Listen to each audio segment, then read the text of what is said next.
দেখতেই পাচ্ছেন কি ভয়ঙ্কর একটা ঘটনা ঘটে গিয়েছে, যেখানে রাস্তা মেরামতির জন্য কেমিক্যাল ভর্তি ড্রাম নিয়ে আসা হয়েছিল এবং একেবারে জনবহুল একটি এলাকা, যেখানে একের পর এক ড্রামগুলো রাখা ছিল। তারই মধ্যে ড্রামে আগুন ধরে যায়, বিস্ফোরণের ঘটনা ঘটে। 4 জন শিশু আহত হয়েছে, 3 জনের অবস্থা গুরুতর এমনটাই জানা যাচ্ছে, যাদের এমআর বাঙুর হাসপাতালে স্থানান্তরিত করা হয়েছে। কিন্তু তারপরও প্রশাসনের টনক কিন্তু এখনো নড়েনি, কারণ তারই মধ্যে ওই কেমিক্যাল ভর্তি জার এখনো ওই এলাকায় বেশ কয়েকটি রয়ে গিয়েছে।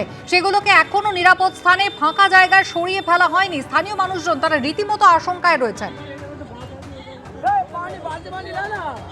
হিন্দল দেই আমাদের প্রতিনিধি সরাসরি আমাদের সঙ্গে রয়েছেন এই মুহূর্তে ঘটনাস্থল থেকে। হিন্দল, এই ঘটনার পরে প্রশাসনের পক্ষ থেকে কোনো ব্যবস্থা কি নেওয়া হয়েছে, সতর্ক কি করা হয়েছে? এই সাধারণ মানুষজন তারা এখনো এখানে রয়েছেন, এই কেমিক্যাল ভর্তি ড্রাম এখনো এখানে বসানো রয়েছে, সরানো হয়নি নিরাপদ জায়গায়।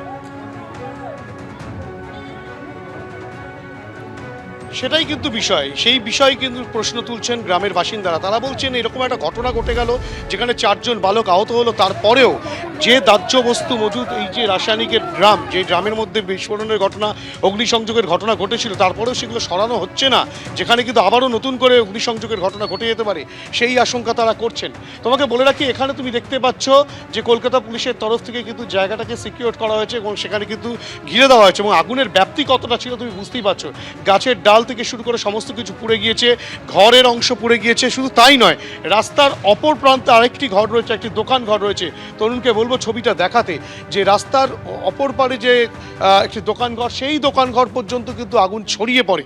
স্বাভাবিকভাবে বিস্ফোরণের মাত্রা এবং অগ্নিসংযোগের যে ঘটনা ঘটেছে সেটা কতটা ভয়াবহ ছিল সেটা কিন্তু অনুমেয় এই চিত্র থেকে কিন্তু স্পষ্ট। এবং এই যে অগ্নিকাণ্ডের ঘটনা এবং বিস্ফোরণের ঘটনা ঘটলো, সেই ঘটনার তদন্ত কিন্তু চলছে। ইতিমধ্যেই পুলিশের তরফ থেকে ফরেন্সিক বিশেষজ্ঞদেরকে এখানে ডাকা হয়েছে। তারা আসলে কিন্তু এই বিস্ফোরণ কিভাবে হলো সমস্ত বিষয়টাই কিন্তু স্পষ্ট হবে, তেমনটাই কিন্তু পুলিশ সূত্রে খবর। যদিও এই ঘটনায় এলাকার বাসিন্দাদের মধ্যে তারা কিন্তু রীতিমতো তারা চিন্তায় রয়েছেন, এবং তারা যেটা বলছেন যে যেভাবে এই ঘটনা ঘটে গেল, তারপরে কিন্তু অবিলম্বে এই সব রাসায়নিকের ড্রাম সরিয়ে দেওয়া উচিত, এবং এই ঘটনার পর কিভাবে ঘটনাটা ঘটলো সেটাও খতিয়ে দেখা হোক, তেমনটাই চাচ্ছেন গ্রামবাসীরা। একেবারে বিস্ফোরণের তীব্রতা যে ভয়ঙ্কর ছিল তা কিন্তু বোঝাই যাচ্ছে, কারণ 4 জন বালক দ্বারা আহত হয়েছে, তার মধ্যে 3 জনের অবস্থা গুরুতর। একজনের শরীরের 95% পুড়ে গিয়েছে বলে হাসপাতাল সূত্রে জানানো হচ্ছে, এবং আশেপাশে যে ঘরবাড়ি রয়েছে, দোকান ঘর, তার একাংশ পুড়ে গিয়েছে।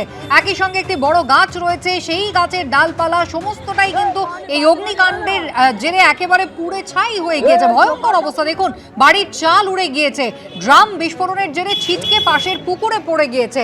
কি ধরনের বিস্ফোরক সেখানে মজুত করা হয়েছিল, এবং লিকুইড কেমিক্যাল ভর্তি সেই ড্রাম এখনো কিন্তু এলাকায় বসানো রয়েছে, সেগুলোকে কিন্তু নিরাপদ দূরত্বে সরানো হয়নি।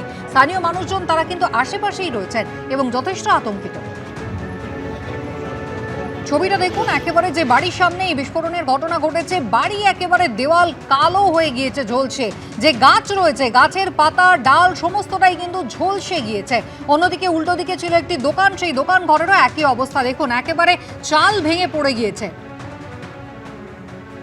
আর তারপরেও দেখুন, পরিত্যক্ত অবস্থায় ড্রাম রয়েছে, ড্রামের মধ্যে কিন্তু লিকুইড এখনো রয়েছে। শুধুমাত্র পুলিশ টেপ দিয়ে জায়গাটাকে আলাদা করা হয়েছে মাত্র, কিন্তু আশেপাশে মানুষজন তারা কিন্তু এখনো ঘোরাফেরা করছেন। এই কেমিক্যাল শুদ্ধ ড্রাম কিন্তু অন্য কোথাও ফাঁকা জায়গায় সরানো এখনো হয়নি, আর তা নিয়ে স্থানীয়রা প্রশ্ন তুলছেন।